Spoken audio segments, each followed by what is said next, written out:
एक गैराज में चार्ली उस हवाई जहाज की मरम्मत कर रहा होता है जो उसकी पत्नी सारा ने उसे जन्मदिन पर गिफ्ट किया था। तभी सारा आती है और बताती है कि वह जल्दी ही एक बिजनेस कॉन्फ्रेंस के लिए लंदन जा रही है। वह चार्ली को फिर से साथ चलने के लिए कहती है, लेकिन चार्ली मना कर देता है क्योंकि उसके पास बहुत काम है।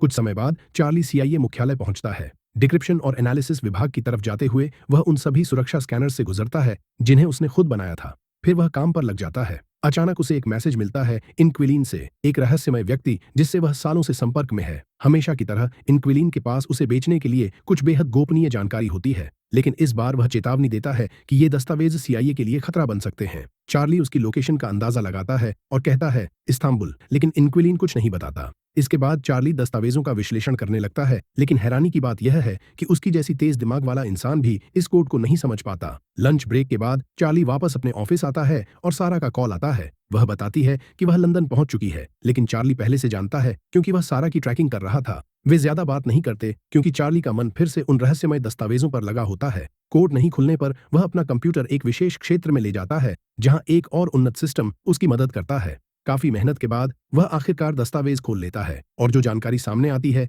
उसे देखकर वह दंग रह जाता है। दस्तावेजों में सरकार की बेहद गुप्त जानकारी होती है। एक ड्रोन हमले को आत्मघाती बम विस्फोट दिखाकर छुपाया गया था। न्यूज की क्लिप्स में बताया गया है कि इस हमले में 150 लोग मारे गए, जिनमें फ्रेंच स्पेशल फोर्सेज और डैनिश मरीन भी शामिल थे। इस पूरी ऑपरेशन की योजना चीफ मूर ने बनाई थी, जो चार्ली का बॉस भी है। उस रात घर पर चार्ली सारा को कॉल करता है, लेकिन वह कॉल नहीं उठाती, तो वह उसे एक वॉइसमेल छोड़ देता है। अगले दिन चार्ली ऑफिस पहुंचता है और चौंक जाता है जब वह देखता है कि मूर पहले से उसका इंतजार कर रहा है। मूर उसे ओब्रायन के ऑफिस ले जाता है, जो हाल ही में सीआईए की डायरेक्टर बनी है। ओब्रायन बताती हैं कि लंदन के एक होटल में आतंकी हमला हुआ है और सारा भी उसमें मारी गई है। चार्ली इस बात पर विश्वास नहीं करता और सारा को कॉल करना चाहता है। तब मूर टीवी चालू करता है और न्यूज दिखाता है। रिपोर्टर बताता है कि 4 आतंकवादी होटल में घुसे, 4 लोगों को बंधक बनाया और उनमें से 2 को मार डाला। इसके बाद मूर होटल की सुरक्षा कैमरों की फुटेज दिखाता है, जिसमें हमले की अफरा तफरी साफ नजर आती है और इससे पुष्टि होती है कि सारा उन मारे गए लोगों में से एक थी। जब चार्ली घर पहुंचता है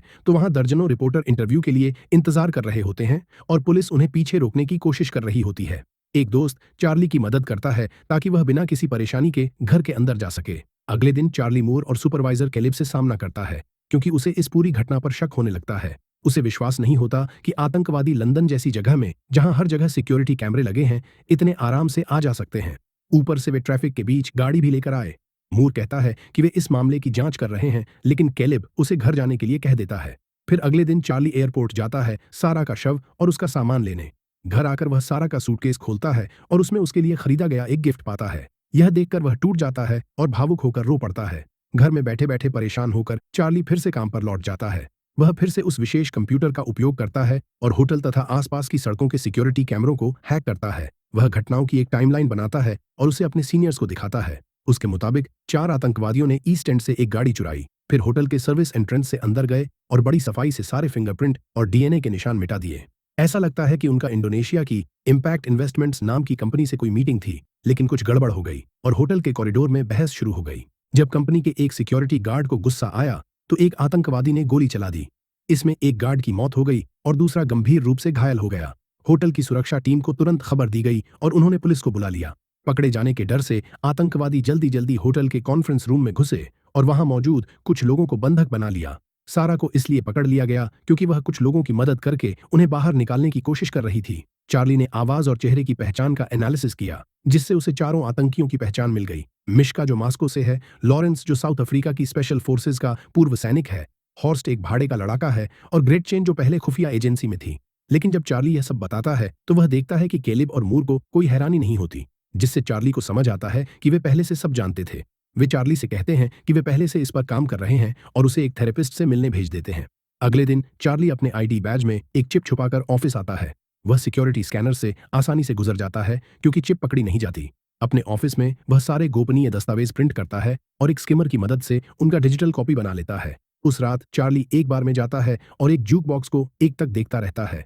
अगले दिन सुबह वह फिर अपने सीनियर अधिकारियों का सामना करता है और उनके सामने वो सारे दस्तावेज रख देता है। वह मूर की कई गंदी और गैरकानूनी मिशनों की लिस्ट देता है, जैसे कि सीरिया के एक अस्पताल पर बमबारी करना और यमन में एक सहयोगी बेस पर हमला, जिसमें हजारों आम नागरिक मारे गए। चार्ली धमकी देता है कि अगर उसे रोका गया तो वह ये सब सबूत डायरेक्टर को और दुनिया के सबसे बड़े मीडिया चैनलों को भेज देगा। उसने एक डेड मैन स्विच सेट किया है अगर वह हर 5 घंटे में एक कोट नहीं डालेगा तो सबूत अपने आप मीडिया को भेज दिए जाएंगे। इसके बदले में वह मांग करता है कि उसे पूरी CIA ट्रेनिंग दी जाए, नकली पासपोर्ट मिले, पैसे और एक हथियार मिले और उन लोगों की जानकारी दी जाए जिन्होंने सारा को मारा। मीटिंग के बाद चार्ली अपनी कार में जाता है और तनाव की वजह से उल्टी कर देता है। ऑफिस में मूर कहता है कि चार्ली का डेड मैन स्विच झूठ है, लेकिन कैलिब कहता है कि वो रिस्क नहीं ले सकते। अगर वो झूठ है तो वे उसका ट्रिगर ढूंढ लेंगे और फिर ट्रेनिंग के दौरान कोई एक्सीडेंट करवा देंगे। कुछ समय बाद कैलिब और उसकी टीम यह समझने की कोशिश करती है कि चार्ली ने गोपनीय फाइलों की कॉपी कैसे बनाई। वे एक स्किमर के इस्तेमाल की संभावना पर चर्चा करते हैं जो सुरक्षित कंप्यूटर पर तो काम नहीं करता लेकिन प्रिंटर पर इस्तेमाल किया जा सकता है। वे सोचते हैं कि चार्ली ने फाइलें प्रिंटर पर भेजी होंगी और फिर एक मैग्नेटिक स्ट्रिप से डाटा कॉपी किया होगा। जब वे सिक्योरिटी फुटेज चेक करते हैं तो उन्हें पता चलता है कि चार्ली ने एक दुकान से मैग्नेटिक स्ट्रिप खरीदी थी, लेकिन यह अब भी साफ नहीं है कि वह स्ट्रिप इमारत के अंदर और बाहर कैसे ले गया। टीम चार्ली का घर भी छानती है और बाद में पता चलता है कि वह एक खास बार में 2 बार गया था। जब वे उस बार में जांच करने जाते हैं तो ज्यूक बॉक्स के नीचे उन्हें एक अब्बा म्यूजिक सीडी मिलती है। कैलिब ज्यूक बॉक्स में वह सीडी चलाता है लेकिन उसमें सिर्फ शोर सुनाई देता है, इसलिए वे उस सीडी को निकाल लेते हैं जो चार्ली वहां छोड़ गया था। इसी दौरान चार्ली एक CIA ट्रेनिंग सेंटर पहुंचता है जहां कर्नल हेंडरसन उसका स्वागत करता है। वे ट्रेनिंग की शुरुआत शूटिंग रेंज से करते हैं, लेकिन चार्ली एक अच्छे निशानेबाज नहीं है। उसे टारगेट पर सही निशाना लगाने के लिए बहुत पास जाना पड़ता है। हालांकि जब बम बनाने की बात आती है तो चार्ली बहुत तेजी और कुशलता से काम करता है, जिससे हेंडरसन बहुत प्रभावित होता है। इसके बाद चार्ली को अपनी नई पहचान याद करनी होती है। हेंडरसन उसे जोर जबरदस्ती से घसीटता और तंग करता है ताकि चार्ली तनाव में भी अपनी फर्जी पहचान की जानकारी भूल न पाए। फिर उसके नए पासपोर्ट भी तैयार कर दिए जाते हैं।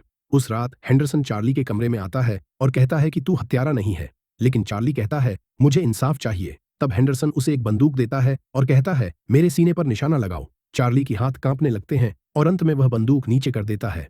उधर ऑफिस में एजेंट्स कई घंटे उस सीडी की जानकारी को डिक्रिप्ट करने में लगाते हैं और आखिरकार उन्हें पता चलता है कि चार्ली का डेड मैन स्विच सिर्फ एक झूठ था। वे तुरंत अपने सीनियर अधिकारियों को खबर देते हैं, इस बात से अनजान कि चार्ली उन्हें चुपचाप जासूसी कर रहा है। असल में जो चिप चार्ली ने अपने ID बैज में छिपाई थी वह एक बग जासूसी उपकरण था जिसे उसने उन्हीं फाइलों में लगाया था जो उसने मूर और बाकी को दिए थे। जैसे ही मूर को सच्चाई पता चलती है वह तुरंत हेंडरसन को कॉल करता है और कहता है कि चार्ली को गिरफ्तार करो, लेकिन तब तक चार्ली वहां से भाग चुका होता है। फोन काटने के बाद मूर आखिरकार फाइलों पर लगा हुआ जासूसी उपकरण देख लेता है और सीधे चार्ली से बात करता है। वह कहता है यह देशद्रोह है। चार्ली अपना ईयरपीस निकालकर फेंक देता है और फ्लाइट में चढ़ जाता है। जब चार्ली लंदन पहुंचता है तो वह कस्टम्स सीमा जांच पार करता है और फिर पेरिस जाने के लिए रवाना हो जाता है। उसका नकली पासपोर्ट CIA के सिस्टम में दिख जाता है, इसलिए मूर कर्नल हेंडरसन को चार्ली के पीछे भेज देता है। पेरिस में चार्ली एक होटल किराए पर लेता है जो उस रेस्टोरेंट के पास है जहां ग्रेटचेन को अक्सर देखा जाता है। एक दिन ग्रेटचेन वहां आती है और चार्ली इतना करीब होता है कि वह उसके फोन को ट्रैक करना शुरू कर देता है। इसके बाद वह पूरा दिन ग्रेटचेन के अपार्टमेंट के बाहर बिताता है और उसके बाहर जाने का इंतजार करता है। जब एक किराएदार बाहर आता है तो चार्ली मौके का फायदा उठाकर अंदर चला जाता है। वह एक ऑनलाइन वीडियो की मदद से ग्रेटचेन के घर का ताला खोलता है। घर के अंदर वह ग्रेटचेन की डायरी और शेड्यूल की तस्वीरें लेता है। एक दराज में उसे एक पिस्तौल भी मिलती है जिसे वह अपने पास रख लेता है। उसी समय उसके ट्रैकर से पता चलता है कि ग्रेटचेन वापस आ रही है तो चार्ली जल्दी से सीढ़ियों के पास जाकर उसका इंतजार करने लगता है। लेकिन जब ग्रेटचेन अंदर आती है तो चार्ली चाहकर भी गोली नहीं चला पाता। खुद से निराश होकर वह वापस होटल चला जाता है और ऐसा दिखावा करता है जैसे सारा वहां उसका इंतजार कर रही हो।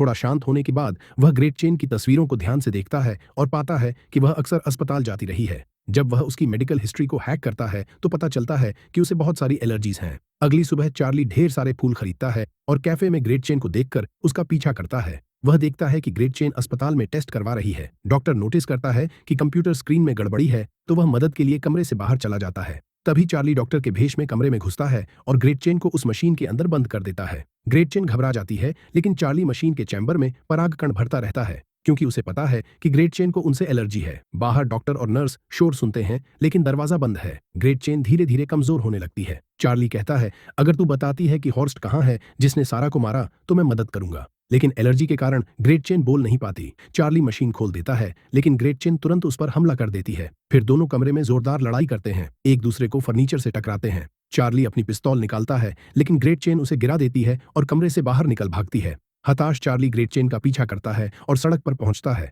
लेकिन उससे पहले कि वह कुछ कर सके एक कार ग्रेटचेन को टक्कर मार देती है। यह देखकर चार्ली हैरान और डर जाता है, लेकिन खुद को जबरदस्ती समेटते हुए वह उसके पास जाता है और उसका फोन उठाता है। फिर वह वहां से भाग जाता है और रास्ते में अपनी लैब कोट, डॉक्टर की जैकेट कचरे में फेंक देता है। होटल में पहुंचकर चार्ली अपने कपड़ों से खून धोता है और अपना सामान पैक करता है। उस रात वह बस स्टेशन जाता है और मार्से के लिए टिकट खरीदता है। जल्द ही ग्रेट चेन की मौत की खबर सीआईए तक पहुंच जाती है। ओब्रायन मूर से सवाल करती है, लेकिन मूर सिर्फ इतना कहता है कि शायद ग्रेट चेन को उन्हीं में से किसी ने मार डाला। उधर चार्ली एक बार में जाता है और बहुत शराब पीता है ताकि उसे ग्रेट चेन की मौत का अपराध बोध भूल सके। उसे लगता है जैसे सारा नाच रही है, लेकिन पास जाकर पता चलता है कि वो कोई और महिला है जो सारा जैसी दिखती है। तभी चार्ली को हेंडरसन नजर आता है और वो घबरा जाता है। वो भीड़ को धक्का देकर बाहर से भागता है और गलियों में दौड़ते हुए एक और बार में छिप जाता है, लेकिन हेंडरसन वहां भी उसका पीछा करता है। चार्ली तेजी से वॉशरूम में भागकर दरवाजा बंद कर लेता है, लेकिन वहां कोई खिड़की नहीं होती, इसलिए उसे बाहर आना ही पड़ता है। फिर वो बार में हेंडरसन के पास जाकर बैठता है।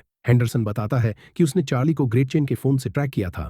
कुछ देर बातचीत के बाद चार्ली उसे अपने फोन पर एक टाइमर दिखाता है और फिर अचानक भाग जाता है। तभी वॉशरूम में बम फटता है, बार में अफरा तफरी मच जाती है और हेंडरसन चार्ली को खो देता है। अब फोन का ट्रैकर भी काम नहीं कर रहा होता। अगली सुबह चार्ली इंक्विलाइन से संपर्क करता है और उसकी मदद लेने के लिए एक कार्गो प्लेन से तुर्की चला जाता है। इस्तांबुल में वह एक रेस्टोरेंट में पहुंचता है और इंक्विलाइन को मैसेज करता है। उसे एक आदमी का फोन बजता दिखता है तो वो उसकी ओर बढ़ता है, लेकिन तभी एक औरत उसे रोकती है और कहती है कि वो अपना फोन चेक करे। फिर चार्ली रेस्टोरेंट से बाहर आता है और वही औरत दोबारा उसके पास आती है। अब वह पक्का हो जाता है कि वही इंक्विलाइन है। इंक्विलाइन पहले ही जानती है कि उसकी पत्नी मारी जा चुकी है। वह चार्ली से कहती है कि वह अपनी टोपी और बैग एक शॉपिंग बैग में छिपा ले और कुछ देर तक शॉपिंग करने का नाटक करे। फिर वह उसे एक गैराज में मिलने को कहती है। कुछ देर बाद चार्ली दोबारा उससे मिलता है और वह उसे अपनी गाड़ी में बैठाकर अपने घर ले जाती है। सफर के दौरान इंक्विलाइन चार्ली को बताती है कि वह 6 साल पहले हैकर बनी थी, जब उसके पति की मौत हो गई थी। उसका पति सीआईए का एजेंट था और रूस की खुफिया एजेंसी के लिए भी काम करता था। असल में वही असली इंक्विलाइन था और उसने ही उसे सब कुछ सिखाया था। आधिकारिक तौर पर कहा गया था कि वह खिड़की से गिरकर मारा गया, लेकिन सच्चाई कुछ और थी। जब वे उसके घर पहुंचते हैं तो इंक्विलाइन बताती है कि यही वह एकमात्र जगह है जहां वह 3 साल से ज्यादा टिक पाई है। वह यह भी मानती है कि अब वह भागते भागते थक चुकी है। अगर कभी रूसी एजेंट उसे पकड़ने आए तो उसने आत्महत्या करने के लिए एक बंदूक भी रखी हुई है। इसके बाद वे केस पर चर्चा शुरू करते हैं। हॉर्स्ट वो लीडर है जो मूर के लिए भाड़े के लड़ाकों को भर्ती करता है। लॉरेंस एक हथियार डीलर है, तो इंक्विलाइन खुद को हथियार बेचने वाला बनाकर उससे संपर्क करने की पेशकश करती है। आखिर में मिश्का है, जो अक्सर यात्रा करता है और हर जगह की तस्वीरें ऑनलाइन पोस्ट करता है। वे उसकी तस्वीरें ध्यान से देखते हैं और उसमें एक महिला को नोटिस करते हैं। चेहरा पहचानने वाले सॉफ्टवेयर की मदद से उन्हें महिला का इंस्टाग्राम अकाउंट मिल जाता है, जिससे पुष्टि होती है कि वह फिलहाल स्पेन में है। अगले दिन कैलिब अपनी टीम को आदेश देता है कि वे इन आतंकवादियों पर नजर रखें ताकि चार्ली का पता चल सके। ओब्रायन मूर से मिलती है और कहती है कि वह उसे अब बिना उसकी अनुमति के कोई भी ब्लैक ऑप्स चलाने नहीं देगी। मूर जवाब देता है कि उसके पहले वाले डायरेक्टर ने भी यही बात कही थी और उसने तब भी यही कहा था जो अब कहेगा, कि उसे ओब्रायन का पूरा समर्थन है। मीटिंग के बाद ओब्रायन अपनी कार में बैठती है, जहां उसकी असिस्टेंट उसे हेंडरसन की एक तस्वीर दिखाती है जो स्पेन में है। इससे साफ हो जाता है कि मूर ने ही उसे वहां भेजा है, तो ओब्रायन भी अपना एक एजेंट पीछे भेजती है। उधर चार्ली और इंक्विलाइन एक होटल के सुरक्षा कैमरे हैक करके मिश्का का पता लगाते हैं। फिर चार्ली मैड्रिड पहुंचता है और उसी होटल में रुकता है। उसे पता चलता है कि मिश्का को तैराकी बहुत पसंद है और वह उस होटल के पूल में तैरता है जो 2 इमारतों की छतों को जोड़ता है। उसी समय हेंडरसन उस इलाके में चार्ली का पीछा करते हुए पहुंच जाता है। अगले दिन चार्ली एक ऐसा डिवाइस बनाना शुरू करता है जिससे वह मिश्का को पकड़ सके और उसे होटल के अंदर छिपा देता है। इसके बाद वह मिश्का का पीछा करता है जो एक बार में गया है, लेकिन उसे ये पता नहीं होता कि लॉबी में हेंडरसन पहले से मौजूद है। बार में चार्ली को एक संदिग्ध आदमी दिखता है और उसे याद आता है कि उसने उसे पहले भी देखा है, जिससे उसे समझ आ जाता है कि उसका पीछा किया जा रहा है। वह इंक्विलाइन को ईयरपीस से सूचना देता है, जो उस आदमी का चेहरा स्कैन करती है और पुष्टि करती है कि वह सीआईए एजेंट है। वह कैमरे पर हेंडरसन को भी देख लेती है और चार्ली से कहती है कि वह मिशन छोड़ दे, लेकिन चार्ली योजना पर टिके रहना चाहता है। जब मिश्का पूल की ओर जाता है तो चार्ली उसका सामना करता है और पूछता है कि हॉर्स्ट कहाँ है। वह धमकी देता है कि अगर मिश्का ने कुछ नहीं बताया तो पूल तबाह कर दिया जाएगा। मिश्का उस पर विश्वास नहीं करता और तैरते हुए दूर जाने लगता है, लेकिन तभी चार्ली एक बटन दबाता है और कांच दरकने लगता है। घबराया हुआ मिश्का तेजी से तैरता है, लेकिन बहुत देर हो चुकी होती है। कांच टूट जाता है और वह नीचे गिरकर मारा जाता है, जबकि पानी पूरे रास्ते में फैल जाता है। इसके तुरंत बाद इंक्विलाइन चार्ली को चेतावनी देती है कि हेंडरसन और दूसरा एजेंट तेजी से पास आ रहे हैं और उसे भागने का रास्ता बताती है। इसके बाद एक पीछा शुरू होता है और हेंडरसन लगभग चार्ली को पकड़ ही लेता है, लेकिन तभी दूसरा एजेंट भी हमला कर देता है। वह आदमी हेंडरसन को पकड़ता है और दोनों लॉन्ड्री रूम में लड़ने लगते हैं। चार्ली देखता है कि वे एक दूसरे को कमरे में हर तरफ पटक रहे हैं और हेंडरसन उस एजेंट का सिर वॉशिंग मशीन में डाल देता है। एजेंट बंदूक निकालता है और हेंडरसन को गोली मारता है, लेकिन हेंडरसन बंदूक छीनकर उसे ही गोली मार देता है। चार्ली अंदर आता है और सोचता है कि उसे मदद करनी चाहिए या नहीं, लेकिन इंक्विलाइन उसे याद दिलाती है कि उसे भागना है। अगले दिन ओब्रायन मूर को अपने ऑफिस बुलाती है और चार्ली के बारे में पूछती है। मूर कहता है कि वह शोक छुट्टी पर है। ओब्रायन उसे जाने देती है, लेकिन फिर दिखाती है कि उसके पास होटल की फुटेज है। उधर कैलिब और उसकी टीम भी वही फुटेज देखती है और उन्हें एहसास होता है कि चार्ली की मदद किसी ने की है। वे चार्ली की एन्क्रिप्टेड चैट्स खंगालते हैं और आखिरकार इंक्विलाइन के मैसेजेस ढूंढ निकालते हैं। लंबी खोज के बाद एजेंट्स उस मृत एजेंट की फाइल ढूंढ निकालते हैं जिसे इंक्विलाइन के नाम से जाना जाता था, और अनुमान लगाते हैं कि उसकी पत्नी ने उसकी जगह ली होगी। उसी रात चार्ली और इंक्विलाइन सिर्फ साथ रहने के लिए एक ही बिस्तर पर सोने का फैसला करते हैं, लेकिन अचानक इंक्विलाइन के पंछियों की चीख पुकार से उनकी नींद टूट जाती है और वे सुरक्षा कैमरों में देखते हैं कि बहुत सारे एजेंट्स उनकी ओर बढ़ रहे हैं। दोनों तुरंत दीवार में बने एक गुप्त सुरंग से भागते हैं। जैसे ही वे बाहर निकलने की कोशिश करते हैं, चार्ली आकाश में एक ड्रोन देखता है। वे एक दूसरी बिल्डिंग में चुपके से घुस जाते हैं और वहां से निकलकर उस इलाके से भागने में कामयाब हो जाते हैं, ठीक पहले ही जब एजेंट्स इंक्विलाइन के घर में घुसते हैं। उस समय तक कंप्यूटर खुद ब खुद सभी फाइलें डिलीट कर रहा होता है, जिससे एजेंट्स को कुछ हाथ नहीं लगता। समंदर किनारे भागते हुए दोनों इंक्विलाइन की कार तक पहुंचते हैं, लेकिन तभी ड्रोन उन्हें देख लेता है। जल्द ही एजेंट्स उन पर फायरिंग करते हुए पीछा करना शुरू कर देते हैं। कुछ तो बोट से भी उनका पीछा करते हैं। एक लंबे चेज के बाद एजेंट्स कार को इतना नुकसान पहुंचा देते हैं कि वह रुक जाती है, और इस हमले में इंक्विलाइन गंभीर रूप से घायल हो जाती है। चार्ली के पास कोई चारा नहीं होता। वह उसका शरीर साइड में धकेलता है और खुद ड्राइविंग सीट पर आकर कार को फिर से चलाता है। वह तब तक भागता है जब तक आखिरकार एजेंट्स पीछा छोड़ नहीं देते। बाद में वह कार को एक गैराज में छोड़ता है और इंक्विलाइन को आखिरी बार चूमकर अलविदा कहता है। अगले दिन चार्ली लॉरेंस से संपर्क करता है और खुद को एक हथियार डीलर बताकर मीटिंग तय करता है। फिर वह कुछ नए इलेक्ट्रॉनिक उपकरण खरीदता है और रोमानिया चला जाता है।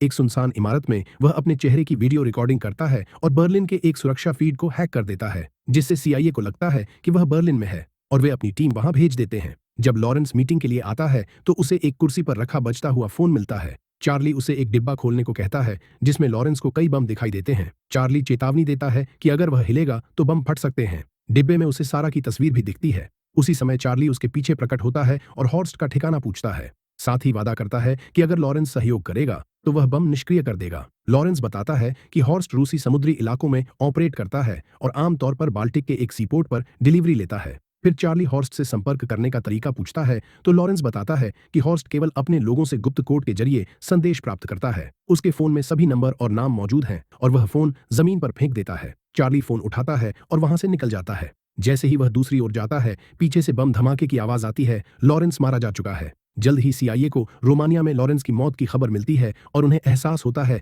कि वे अब तक नकली फुटेज को सच मानते हुए बर्लिन में खोज कर रहे थे। बाद में रूस के एक होटल में चार्ली कल्पना करता है कि सारा उसके साथ है। वह सारा का दिया हुआ उपहार खोलता है, एक पहेली। चार्ली उसे झटपट हल कर लेता है और उसमें सारा का एक भावुक संदेश लिखा होता है। सुबह वह पोर्ट जाता है और एक संदिग्ध वाहन को देखता है। वह हॉर्स्ट के आदमियों को कोड भेजता है और देखता है कि वह संदिग्ध आदमी फोन चेक कर रहा है। चार्ली उसका पीछा करता है और उसकी बोट की तस्वीरें लेता है। फिर वह होटल लौटकर कुछ उपकरण खरीदता है और बोट के रजिस्ट्रेशन नंबर से जुड़ी यॉट का पता लगाता है। वह हॉर्स्ट द्वारा इस्तेमाल किए जाने वाले समुद्री रास्तों का भी अध्ययन करता है। अगली सुबह चार्ली यॉट के पास पहुंचता है, लेकिन तभी कोई उसे पीछे से बेहोश कर देता है, जिससे वह सारा की पहेली गिरा देता है। जब चार्ली होश में आता है तो वह खुद को यॉट पर पाता है। सामने हॉर्स्ट खड़ा है, जिसने चार्ली द्वारा पहले छिपाया गया बम ढूंढ लिया था। हॉर्स्ट ने देखा है कि चार्ली अब तक लोगों को सीधे नहीं बल्कि परोक्ष रूप से मारता आया है, इसलिए वह सोचता है कि चार्ली आमने सामने किसी को नहीं मार सकता। वह उसे एक बंदूक देता है और कहता है कि मारकर दिखाओ, लेकिन चार्ली बंदूक नीचे रख देता है। वह ऐसा नहीं कर पाता।